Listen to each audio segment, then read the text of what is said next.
It's an email breakdown. Email's not dead. Hello there, it's me, Nudge, Marketing Alchemist. How are you doing? It's been a while, right? You look great. Honestly. I love what you've done with your hair and the whole thing that's going on with you. It's good. Your aura is great. Anyway, this is another email breakdown I've got going on. It's a little bit different. I'm trying out a few new things, so if you like what's going on here, do let me know. It's still very new. This time around, I'm not looking back at an email that I submitted to reallygoodemails.com. I'm going back all the way to the second job I ever got here in the UK.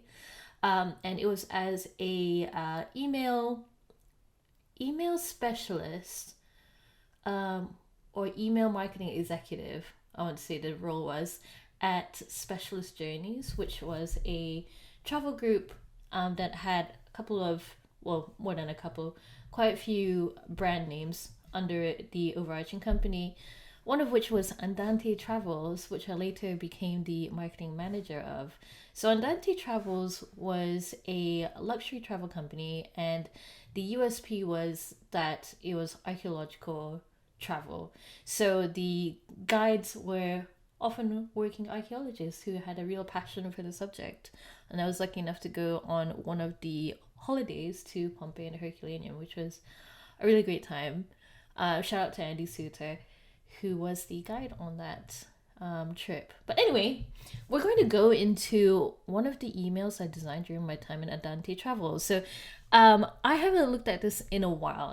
I'm looking at this with fresh eyes, and I'm trying to do this with the emails I look at, just so you can get a sense of my first impressions. And nothing too structured. We don't do structure here. So first things first, the thing that is striking about this email to me is that it is very, very, very, very long. But I think there is a rhyme and reason to it. I don't think it's the worst thing in the world, and we'll get into it in a little bit, but mostly I try not to, these days I try not to make emails too long. But we'll go through on a journey of discovery. So, from what I remember, a bit of the logistics around this email. So obviously, I'm not an archaeologist, even though I dreamed about it when I was little. Watched The Mummy and watched Indiana Jones. Obviously, who didn't want to be an archaeologist? But as someone who's not an expert in the subject, you want to make sure that the copy and the content of your marketing materials are as correct as possible, because you are going to an audience that are really passionate about archaeology and would really know their stuff. And so we had archaeologists within the team who would write up the copy, or who I'd work with or collaborate with to write some bullet points and have all of the salient information about the subjects we were talking about. And then I would basically spin them up into copy and design emails and other marketing materials when needed. This email was designed in MailChimp, and it doesn't look bad. I think one thing to be said about drag and drop email systems is that, with a bit of creativity, they can look good. And not everyone is a coder. Not everyone has the headspace to get into coding. And while it is good to have a basic understanding of coding, HTML and CSS, and all of the quirks that come with email coding, I think that for the reality is, for a lot of marketing teams, you would not really have a coder, or at least in the small businesses I've worked for, you wouldn't really have a coder on staff who was on hand to code every single email. And so in my career, I've just had to depend on a lot of drag and drop email design systems, or WYSIWYGs. But I think, again, a bit of creativity, some great assets, you can do quite a lot. So we start off here with the good old logo, image, copy, very standard. Now, I'm looking at this, and I think this is probably one of the standard newsletters we sent. Because otherwise, if it was something that we wanted people to convert on, I definitely feel like I would have put some copy right up top, just so it would set up or tee up what we were expecting people to do in the email. But for this was a standard newsletter, so I think it was, just basically a collection of items and articles. We shall see. Again, I haven't seen this email in a while. Another interesting thing to note is that you can see that there was a phone number, call, UK, US, or request a brochure, which seems really old school, but let me explain. So the target audience for Andante Travels were mostly quite wealthy people, or the sorts of people who would be able to afford going on luxury archaeological travels, who were mostly 60 and above. And because of the nature of the product, people would prefer to call in and book their holidays that way. And of course, we produced these beautiful, like really gorgeous travel brochures that people could flip through, and they were real, coffee table items as well. So we really wanted to make sure that people either called or they requested a brochure so they could have a look at our full offerings of holidays. So that's why that's up top. So as we scroll down, it's World Book Day. What are our guide lecturers reading? So again, that's what we called our tour guides, the archaeologists who would lead the tours. And so this is a fun way just to, I think, kind of take advantage of like one of these social holidays, and ask people in the team to basically contribute to a bit of marketing content, which I think is a great idea. I think every workplace I've been at, I always try and encourage people to put themselves out there.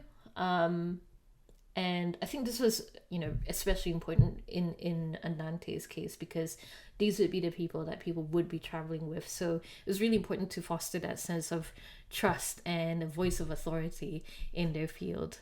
And what better way than to ask them what they were reading? Guess who's coming to dinner? Oh my goodness. Okay, I remembered this. This is a great article written by Oliver Gilkes, who is a wonderful man, a great archaeologist. I had a lot of fun chatting with him from time to time, and he wrote this great piece about what people ate at gatherings at a Roman dinner party. It's so fun.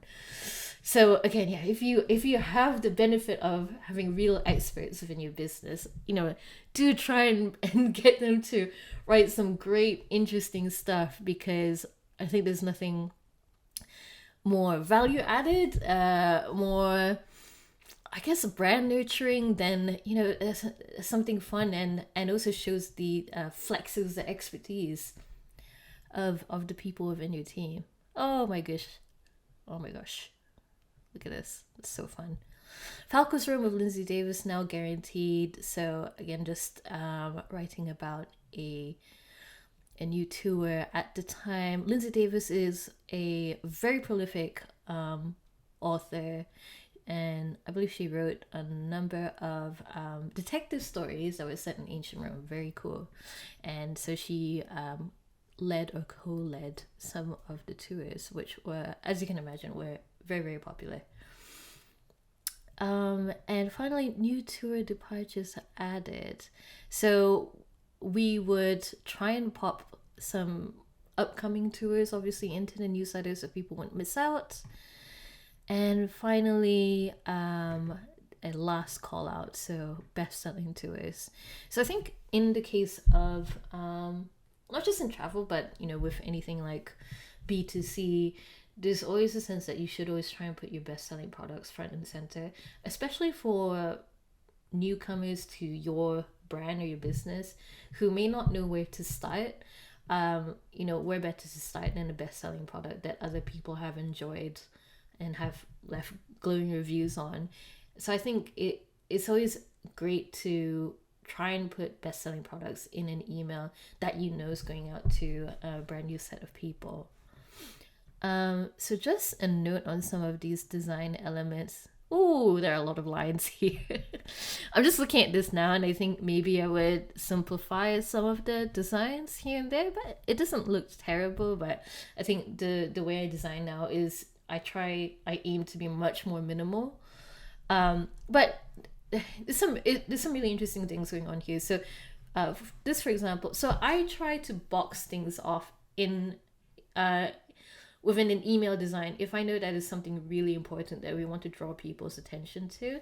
Looking at this, maybe one thing I would have done differently is maybe put the background of this box in a different color to everything else, because ultimately what we wanted people to do was to call in and get in touch with our team so they could talk them through all of the amazing upcoming tours, all the options, all of that stuff. And as we go down, we've got to discover even more about tours. So this is a good way for people to try and discover what other things were going on.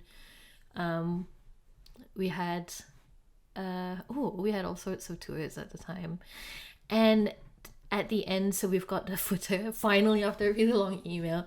Again, some other interesting things happening here. So price promise, guaranteed departures, enhance your experience. So you can see you don't really need to read too much into these to know that there is something going on here around instilling trust in the customer, that when they purchase a tour with Andante, they're going to have the best level of service possible. And again, I think that's really important to put in, especially with luxury products. If people are parting with a large amount of money, they want to make sure that they have the appropriate value that they expect. So finally, just some social media links, standard and a pretty standard update your preferences or unsubscribe from this list stuff going on here. So as you can see, there's nothing too wild going on here. It's a pretty standard newsletter, right? So you have like image copy. It's interesting looking back at old work that I've done and thinking about what I would have done differently. But as this is a newsletter, I think the length is still right, because we knew, from what I remember, at the time that people did like having a browse through the emails, and we always did try to pack them with interesting bits and pieces. Now, there are some things that I would change, of course. So I'd make sure that the body copy was left aligned because it's easier to read. But there are some good things here, right? Like picking out the actual details of the tour. There's nothing worse, I feel, like having to parse the salient information from a big paragraph of text. I just can't do it. So I was trying to make it easy for people to see the who, what, where, and where, when, why. And again, like you can see this here, it's laid out to be as easy as possible for people to so they can start maybe like flipping through the calendars or having to think about okay, actually this is something I can do. What other things have we got here? So in terms of the color, it's so these are very much Andante colors, but again, looking at it now, I think perhaps what I would have done, thank you keyboard for connecting. So what I would have done is maybe picked out a contrasting color to the Andante brand colors and use that as the CTA to just make sure that it just stood out a little bit more, because looking at this now, everything just looks a little bit sandy colored, and even though you have like the blocks which are clearly the buttons, I think I would have designed that differently now. As you can see as well, so with the buttons, we made them big because of the target audience. We wanted to make sure that there were no missteps in terms of like tapping on the buttons. We want to make sure that everything was easy to read, and I think this email was in a fairly large font, although it looks pretty small now. I think as time went on, I tried to make the font bigger and easy to read, but as you can see, the salient information is big and easy to read. So yes, that's my email breakdown of this Andante Travels newsletter. Big shout out to the people I used to work with at Andante. I hope you're all doing well. And that concludes another email breakdown I shall see you guys again next time. If you found this helpful, let me know. Leave a comment. Slide into my DMs. Again, smoke signals, homing pigeon, I don't care. Just send something to me. All right, bye.